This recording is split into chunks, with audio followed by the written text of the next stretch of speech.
ahead and get this one going. Megan Fenyoe, how are we doing today? I'm good, Ryan. Thanks so much for having me. Absolutely. Why don't you let everybody know what it is that you do, and we'll get into it. All right. So I am a licensed mental health therapist. I've been a therapist for about 15 years. I have a podcast and I have a best-selling book. I'm a domestic violence survivor, and 2.5 years ago walked away from my abusive ex-husband and formed the I Am Enough movement, which at that time was just a movement. In November, we became a 501c3 nonprofit. So I'm also the CEO and founder of the I Am Enough movement nonprofit. Wow, that's pretty awesome. Well, the nonprofit, obviously not. Yeah. We went through.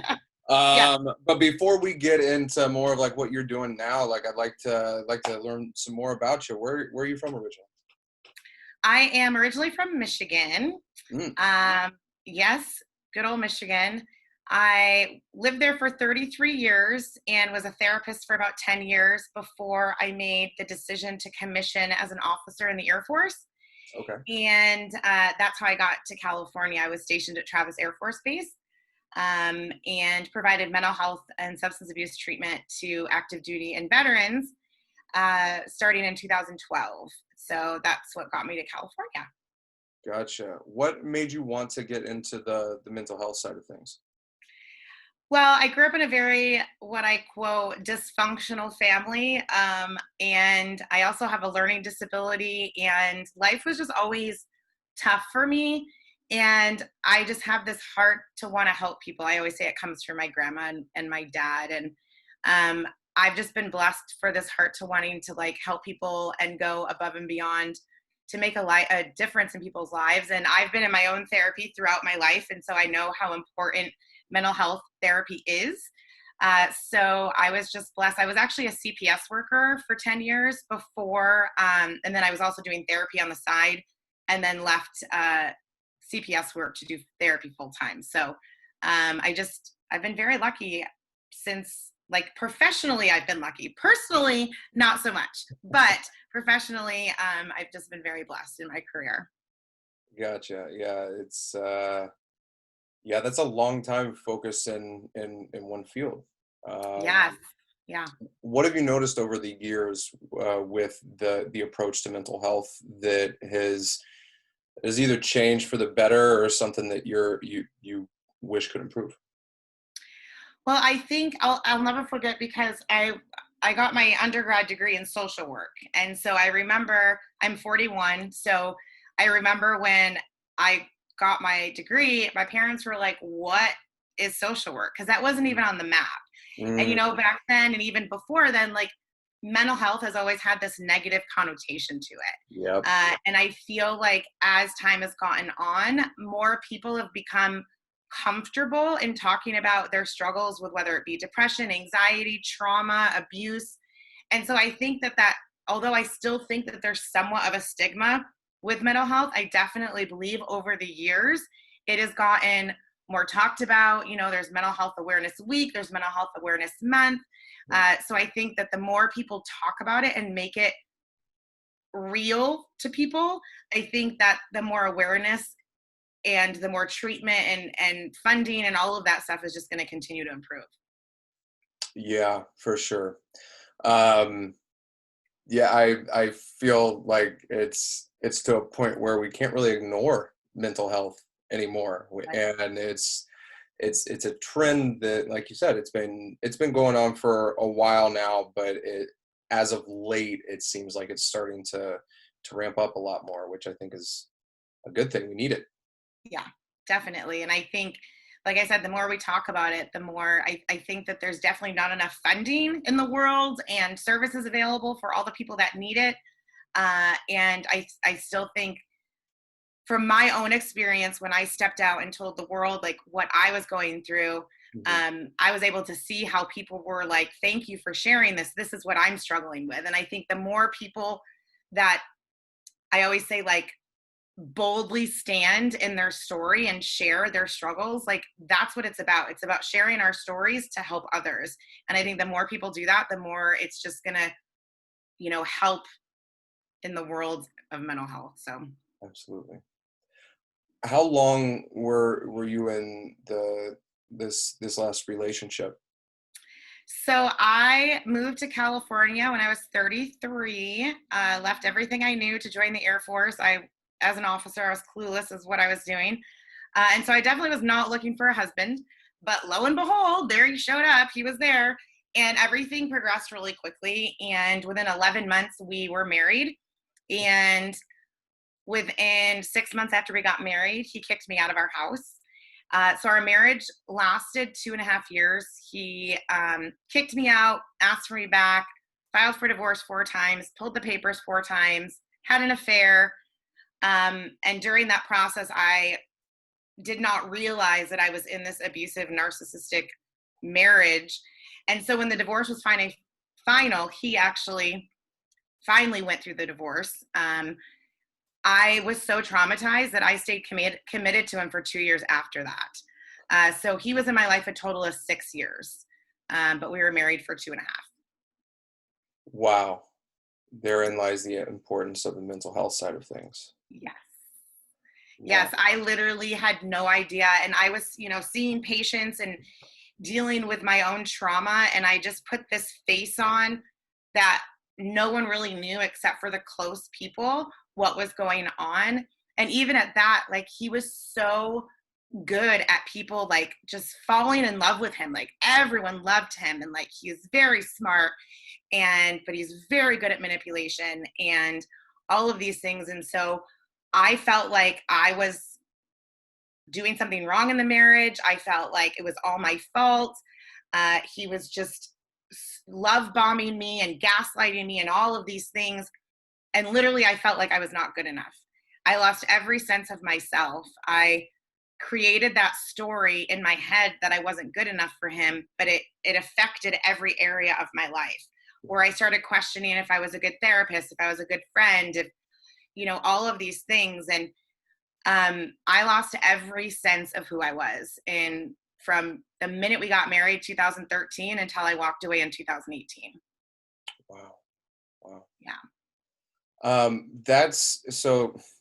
I've actually seen a friend that I have on Facebook. They recently started posting about a narcissistic relationship that they were in, and the mental abuse that goes along with it. Uh, can you explain a little bit more about like the love bombing and like the gaslighting techniques that are used in a relationship like this? Yeah, definitely. I think it's great that people are talking more about narcissistic abuse, because it's the abuse that people can't really see. I mean, there was physical Yeah, abuse too. Like, I had bruises and stuff on me, yeah. but that didn't hurt me as much as the emotional abuse, and people can't see that.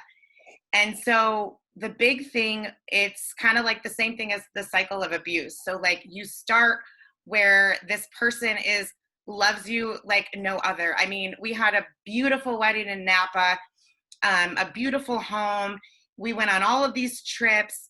Like, that's the love bombing. He sent me flowers every week when we were dating. I mean, all of this stuff, like anything that you can imagine, that's what I was seeing. And then all of a sudden we got married and things changed. I mean, I had caught him in a couple of lies before we got married. And again, you know, I used to blame myself, and I've worked through all of that. Like, I ignored the red flags of Mhm. some of the lies I caught him in.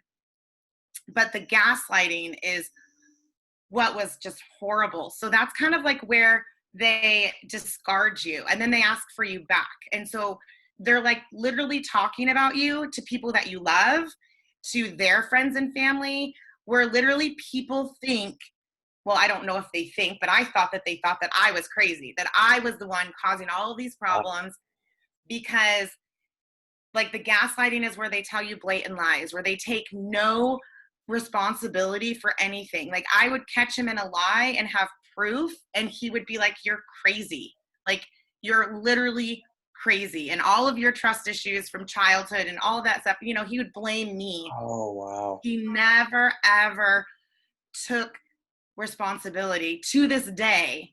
Um, he had an affair for 14 months of our 2.5 year marriage. And it was horrific and it was horrible. And like the gaslighting is making people think that you're the victim, and making the actual victim feel like it's all of their fault.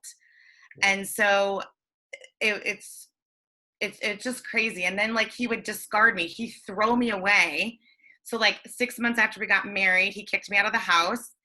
And then he was having an affair and then realized, well, I have a really good thing with my wife, so I'll ask for her back. And of course I moved back in, and that's kind of like the love bombing again, right? Yeah. And then he was still cheating on me, and then he discarded me again, where I never moved back into the home. But for like a year, he was pulling the divorce papers. If I did something wrong, or if I questioned him on anything, he would file for divorce. And then he would love bomb me and pull the divorce papers back. It happened 4 times. Holy 4 shit. times. And it was just horrible. And then those 2 years that I stayed faithful and committed to him, he had actually moved in another woman into our home, which once the divorce was final, I just never wanted to go back to our home. But he had moved in another woman a month before our divorce was final, bought her a brand new car, and she had been living in our home for those 2 years that I was still with him. So he was with both of us, and I didn't even know she existed. I walked away with absolutely nothing, had to file for bankruptcy, all of this stuff. And so that cycle of abuse just continued and continued and continued until I finally said enough is enough, and I just walked away.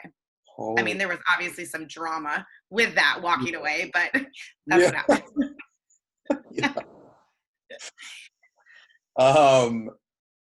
Was it like just an accumulation over time that you got to the realization of like what was going on, or was there a specific event that you were just like, there was a specific incident. Yeah, Okay. there was a specific incident. So, like I said, he was with this girl and they had a life, like 2 years. Like I didn't even know she existed. She knew I existed as the ex-wife, but like she didn't know that he was still talking to me either. Wow. And so he came down. I moved from Northern California down to San Diego, thinking that that's what I needed to get away from him. And it just got worse. And so he was actually down here in February of 2018. And I remember praying, I'm a Christian, and I remember praying, I'm like, okay, Lord, because something didn't feel right. And I was like, okay, if this is not meant to be, like if I'm not supposed to be with him, this is the first time in like 6 years I've ever prayed this. And like, you need to show me. I said, because the affair and the divorce wasn't enough for me to walk away. And I kid you not, it was like I got struck with freaking lightning or something, because 24 hours later, we're sitting in my house and I find out, because he's texting someone, and he always would use the excuse that it was his son, and it never was. And I became such a good detective for those 6 years that I found out who this girl was. And by the grace of God, her Instagram was not private. And so I was scrolling through her Instagram and I saw my boys, my dogs, my pit bulls from 2 years prior. And I flipped out, and it was not good. And it was bruises. It was not good. It was not good at all. And I kicked him out of my house, and I actually, messaged this girl, and we talked, and it wasn't about like, she had no idea. It wasn't her fault, Right. And of course it was all my fault. He fought for her and just all of this stuff. And so, that was February 15th. That's the last time I've had contact with him. Like he'll email me like horrible emails every now and again, and I just don't respond. So Wow. I've had no contact with him myself since February 15th of 2018. And that was it for me. Yeah. But when that happened, I had just lost 3 months earlier my 6-figure income at a hospital here. And so I literally had nothing. I was like 38 years old, absolutely nothing, because he didn't give me anything in the divorce. I was not allowed to hire an attorney. He had an attorney. So I was like, okay, now what? What do I do? Like, I literally have nothing. And so I got myself into therapy with my own therapist and started my trauma work. And that's when I wrote my best-selling book. And for the last 2.5 years, I've just been, my main gig as a therapist, but I speak all over the country and all of that stuff, just sharing my story to help people believe in themselves, and know that even as a therapist for 15 years, abuse can happen to anyone. Men, woman, child, it doesn't matter. I mean, I've met plenty of men who have been in a narcissistic abusive relationship and the woman is the narcissist. Like, it does exist. Um, so yeah, that's the big thing that happened. Damn. Yeah. It's a lot. It is a lot, but I went to hell and back, and instead of like sitting in that trauma and that shit, I Yeah. learned. Can I swear on? I can swear on your show, right? Okay. Fuck yeah. Fuck yeah. I mean, I am a Christian, but I'm also human, so I do swear. Um, um, but I wanted to do something good for it. Like I didn't want to just sit in my pain and that kind of stuff. I mean, I still have trauma symptoms. I actually had a nightmare last night. I was up at 3:30 for like 2 hours. So it still is there, but it's definitely not as in my mind as it used to be. And it's all because of therapy. Like, I had to do the hard work. I had no job. I had nothing. I had to do it. I had to. How was writing the book a therapeutic thing for you? So I always wanted something published, but I never thought I would be a book. And so I started writing as a therapeutic measure. And I was writing about these steps that I was going through during my trauma work. And so then I decided to write the whole story about what happened. And so that book was written in the most traumatic 5 months of my life. So I always say that book is my saving grace, because I wrote it, started it in February, and then released it in August of that same year. Yeah. So, yeah. Got a lot of it out in a short amount of time. I did. It was very quick, and I was, and I just knew if I wasn't going to write it, then it was probably never going to happen. But I'm writing my second one right now, which I never thought I'd do either. But, Wow.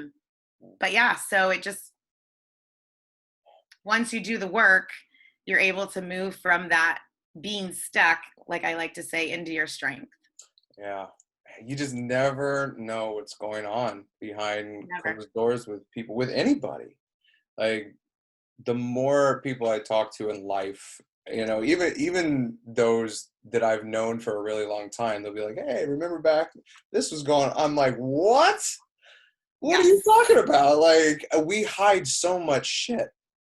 We do. And I gotta tell you a story, because my roommate, she's my best friend, at that point, like, for those 2 years after the divorce, like, people knew I was talking to him, but I really started hiding it, like, once I moved to San Diego. Mm-hmm. And no one knew he was there that weekend. And my roommate, who was not living with me at the time, was flying in from Chicago, like, the afternoon after I kicked him out. So I had bruises over, like, on me, and she was like, what? And I was like hysterical, and she was like, what did I just walk into? Yeah. So yeah, like, you hide it to a degree, because I was embarrassed, and I had no self-confidence in myself, and I didn't want people to judge me, and I didn't want people to say, oh, you deserve better and this and that, because I didn't believe it at the time. So he was like, I always say he's like my drug. I literally went back to him, and then I would sober up, and then I'd go back to him, and it was just this never-ending cycle. Yeah. Plus adding in all the other tactics that he was using, and that's like, you get confused and, like, course corrected enough in a different direction where it's just like, it's confusing. You don't know where you're at. You're like, is this right? Is this wrong? I don't know which way is up, which way is down. Like, yeah. It was crazy. I'll just never forget, like, the amount of times I've had to move, like, he'd kick me out and he would just sit there and watch me move out of the house. And, like, I moved so many times because of him, and he just kept his life, same life, nothing changed. But I wouldn't be as strong as I am, or I wouldn't be here in this position, on this interview with you, if I wouldn't have gone through that. And so in some crazy way, I'm kind of thankful for my crap, in a way, Yeah. Yeah, it's a beautiful thing when you finally get to a place where you appreciate the crap. Like, Mhm. until you get to that point, it's fucking horrible. It But is. It is. once you can get to a place where you can see at least a little bit of light, you're like, okay, Yeah, it's all right. It's all right. definitely. Well, let's get into the I am movement stuff that Yeah. you're doing now. When did you get the idea for that? So I, again, like once the book came out, there was a huge response, and I was like speaking all over the place, and had started my own podcast. And um, again, I have always had this heart to want to give back. And so I'm like, okay, well, what can I do? And I talk a lot about the power of visual coping skills, like when you're trying to, what we like to say, like cognitive restructure. So it's like restructuring your brain when you're literally thinking that you're not good enough, or whatever negative thought you're thinking to yourself. And so I remember for me, when I started my therapy, when I left him, I have always loved the I am enough. Like I've always loved it. But literally I didn't feel like enough. And so I had to start writing on sticky notes why I was enough. And so when I started, basically I wrote on a sticky note every morning, I am enough because I got out of bed this morning. And then as I started doing my work, the statements changed and all of this stuff. And so I was at a conference, or at a, I don't know, an event or whatever, and I just came up with this idea to create visual coping cards. I had no idea what was going to happen. Mind you, I'm a therapist. I don't know what it means to run a business. I don't know any of that stuff. Like I just want to help people. Yeah. And so I'm like, okay, I don't know what's going to happen with this. And so I created these coping cards. And well, I have one right here, but it says I am enough on the front. I don't know if you saw them at the event when I saw you. But on the back, it says the word because, and it has 3 lines. Oh, And so people can literally go to my website and order these for free. You get 5 of them for free. nice. So February, it was the same week that I walked away from my ex, a year later. So February of 2019, I launched these at an Oscar gala in LA, and started taking selfies of people like holding the card and showing the world that they're enough. And then I was doing a bunch of interviews and all of that stuff. So since 2019, I have sent over 7,000 of these cards to 22 countries in all 50 states, meaning people have heard about the movement and have gone to the website Yeah. and ordered the cards. Wow. And so that started, yeah, in 2019. And it's just, I get orders. I had 3 orders this morning. I probably get an order at least every day. Wow. And it's just me. I like, write out the envelope and put them in the thing. But yeah, and then I've had people order. I have one lady that orders on a monthly basis, and she gives them out to homeless people on the street. I had another friend that ordered 500 and gave them out to kids in Uganda when she was doing a mission project.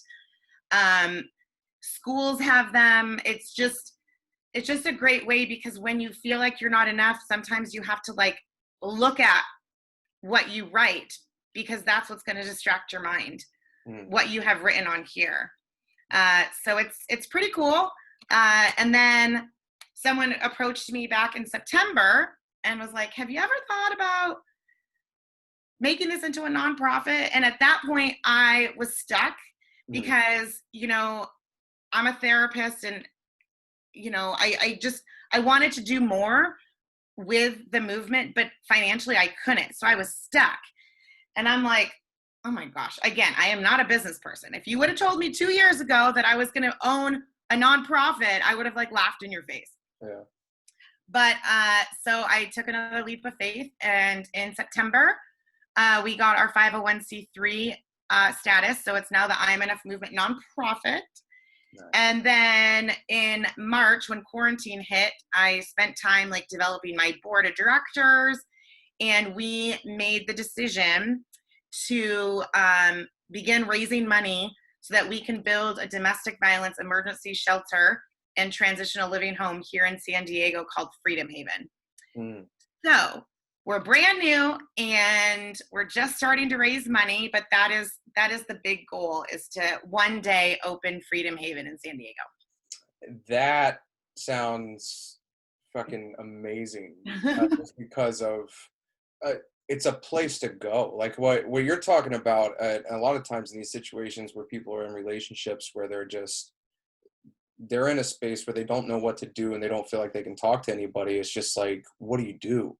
You know, and sometimes like you just need a place. You need somebody that you can talk with, or a place to go just to get away for a little bit, just to get some sort of clarity. And that, man, that's such a great idea. Thank you. And we also want to add, like, we'll first build the emergency shelter, and then we want to add the transitional living home where people can stay. And right now it's women and children, but we also like want to open up to LGBTQ and like figure out how that's all going to look, because domestic violence is so rampant in the LGBTQ community. But again, we're still at the beginning stages, but we eventually want to open a transitional living home where people can stay up to a year, where we provide them with daycare so that men and women can go and get jobs, and they have a safe place to come home to, and we'll provide, financial training and self-care training and groups and all of that stuff, with my mental health background. So it's a huge project, and we have a long way to go before we even like get enough money. But we just had our first fundraiser a couple weeks ago. Mhm. So it's been a lot of work, but it's been really rewarding and a lot of fun. Awesome. That's pretty amazing. Um, what else from the movement do you do that we haven't really talked about or touched on? That's pretty much it. Like right Okay. now, we're still trying to raise money. Like I said, we're brand new. So Mhm. eventually, like we need to raise $1.3 million before we can even like find a house or break ground on a house. I'm teaming up with Steve Cederquist from HGTV. That's going to help with all of that once we get money. And in the meantime, I don't want to just sit on the money that we raise. And so I really want to start doing stuff in the community, whether it be, providing emergency bags for other domestic violence shelters in the area. My board of directors live all over the country. So Mhm. giving them some of that money to also provide emergency bags in their communities, to law enforcement, to even do some trainings. Everything is just right now, because we don't have much money in our account. So right now we just have to raise more money before any of this can start. So Gotcha. that's where we're at. Gotcha. Uh, as a mental health professional, what have you been seeing during this year of the pandemic that you haven't seen in years past? Well, definitely the numbers of domestic violence cases have risen. If you Google like different states, you can see the amount of like numbers that have risen since last year at this time, or even when COVID started in March. Mhm. Then the numbers from February, like they even risen like in March. So I definitely, obviously, domestic violence, child abuse, but I think mainly a sense of security. I think a lot of my patients or clients, I shouldn't call them patients, really struggle with the unknown future, Mhm. the anxiety that the news sometimes gives us, um, and just fear of the unknown, basically. And I think like depression and anxiety, because there's so many people that have lost their jobs, and then everything going on in the world today as well. So I think majorly is the abuse, and then anxiety and depression. Gotcha. Yeah. Yeah. Yeah, that was one that I was seeing people do posts about, and there's some conversations going on around that when it first started, because it's like, man, especially like some of the kids that were one of the places that they don't have to deal with shit is school. Yep. Sometimes that's the only place. And Hmm. now it's just like, yeah, it's created a lot, which falls right in line with the importance of mental health. Because, like, in your opinion, what do you think is going to be some of the long term impacts of what's going on right now? Oh my gosh, that's a good question. I think um, just trust in our country and our environment and like people. I think I'm literally not seeing patients face to face. I'm doing everything either on phone or video. Yeah. I think the ability to like develop relationships. I mean, I would love to go on a date, I'm not gonna lie, but like, where am I gonna go to meet people? I mean, it's like Yeah. you can't go to a bar right now, or I mean, you can, but you can't like sit at a bar or like sit at a bunch of tables and like, mingle with people. Yeah. So I just think it's right now, even though it's, 7 months later, I think we're still trying to figure it out because Mhm. so I think relationships and people meeting each other or that kind of stuff is going to change. And Yeah. I just think the whole trust of like, and always being fearful of like, oh my gosh, I went out and did this and I didn't wear a mask. Am I okay? Or, just, and then people just not giving a crap, like them just sitting home instead of like putting on a mask and instead of like taking their families out or something like that. So I think long-term effects, I am a no expert and I try not to listen to the news. Yeah. I just try to live my life and do my thing. But I think definitely this is going to impact us for a very long time. Yeah. Yeah. Yeah. The relationship thing is the most concerning for me because it's like Zoom is all right to stay at least connected, but Right. we're human beings. Like we need that face to face contact. We need I to need to see people smile. yeah. Like, That's one of those things that I'm wondering is like, ooh shit, some of these kids that are growing up during a time frame of their developmental years where everywhere they look, they see this. yep. They only see the eyes, and it's just like, what is that doing developmentally to young kids that are hitting Yes. that time frame right now where this is happening? Yeah. Like, And I think it's huge. Even like I go home to Michigan because my mom is sick. So I'm actually going home this weekend. yeah, And I can't hug my nieces and nephews. I oh, can't man. any of that. And like I think about them too, like, how is that going to school? And it's like not even seeing what their friends look like or new students look like. I mean, I even have a hard time going to the grocery store because I'm like, I want to smile at someone, but they can't tell if I'm smiling, I know. And so yeah, I feel like we're all kind of like robots in a way, just going through life right now with these masks on because we don't know how to communicate with people. Yeah. So Yeah. And I think it's something we've kind of struggled with in the first place with getting yes. more into technology over the years. And now it's just being ramped up even more. Yeah, I know what you're talking about though at the store because like when I look at people, like I'm like a smiley person. Like I want to smile at them, it's Right. just spread the love. And it's the same thing. Like I'll make eye contact with somebody and like I'm smiling, but in my head I'm like, do they even know that Yeah. like is Probably this not. coming across at all right Probably not. now? Like, Yeah. yeah, yeah, yeah. We will see. We will see what ends up happening. Yes. Um, but yeah. Is there anything else related to what you're doing right now or where you're going that you wanted to get into on this one? Well, I mean, we always have events going on. I don't know when this interview is coming on, but it is Domestic Violence Awareness Month. So we have an event right now going on with One Hope Wine, where you can purchase wine and the proceeds go to the nonprofit. We're going to be doing events every month. My second book is going to be hopefully coming out in February, Okay. and that's about it. I mean, eventually we want to do an event like in person in San Diego somewhere, Mhm. but again, we just are kind of probably wait until the new year. Yeah. We just did a virtual run walk, and we had people all over the country wearing our shirts and walking and that kind of stuff. So we're kind of taking a break right now and just doing smaller events. Yeah. But if for any wine lovers out there, you can friend me on Facebook and find the link or go to our Instagram pages or whatever to see the link. It's kind of a funky link that you have to use, but to order some good wine for the month of Yeah. October. Well, what's going to be the focus of your second book?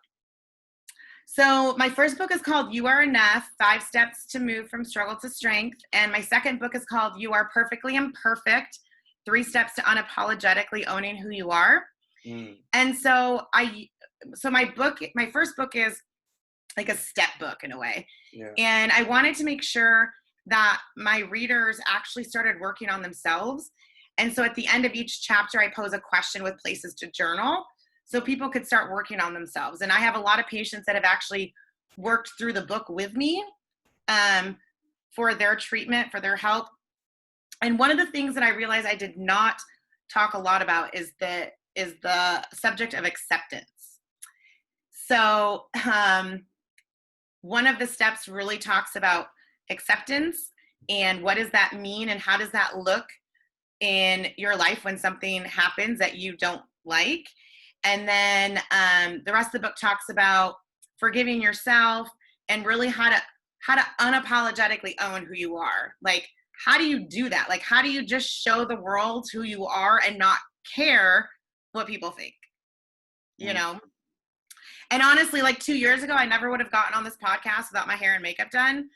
Because I'm like always like that, but I'm like, it's quarantine and my patients don't care what I look like. And I'm sure Ryan's not going to care if I don't have my hair and makeup done. Oh, no. And so, but it took me 2 years to get to that point of being like, it's okay. Yeah. I know. Cause like when I met you, we met at that event with the food truck. Right. So yeah, I was all done up then too, but it's like, it's okay to like jump on this and just be me.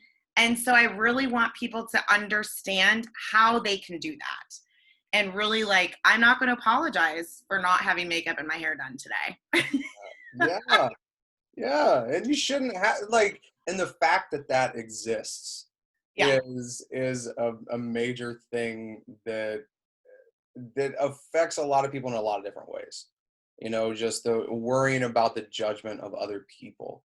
You know, I've felt it so many times in my own life, you know, and I know what it feels like to the acceptance part of some of it and getting rid of it and letting some of it go. And it's just, oh man, yeah, not holding on to the judgments of others is a freeing thing. It is. It takes a lot of work.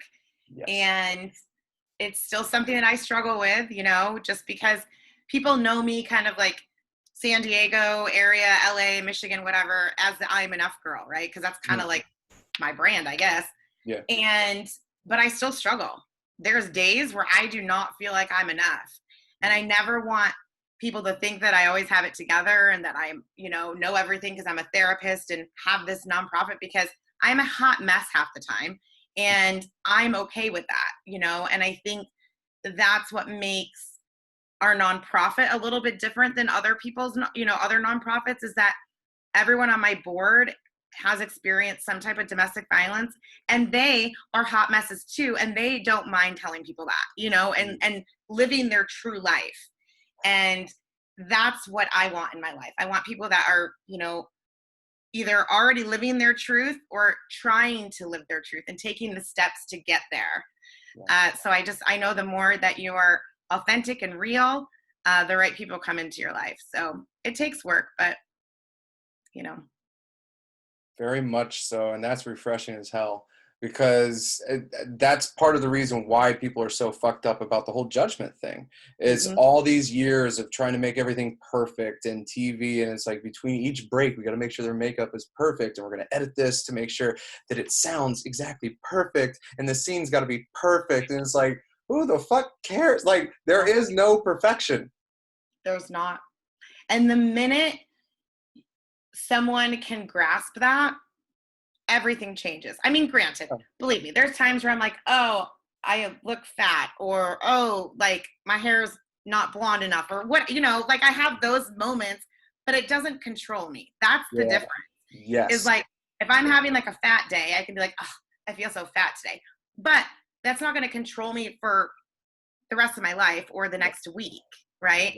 And that's the difference, because our brain, unfortunately, is wired negatively. It just is. It sucks, and it takes a lot of work to change those thoughts.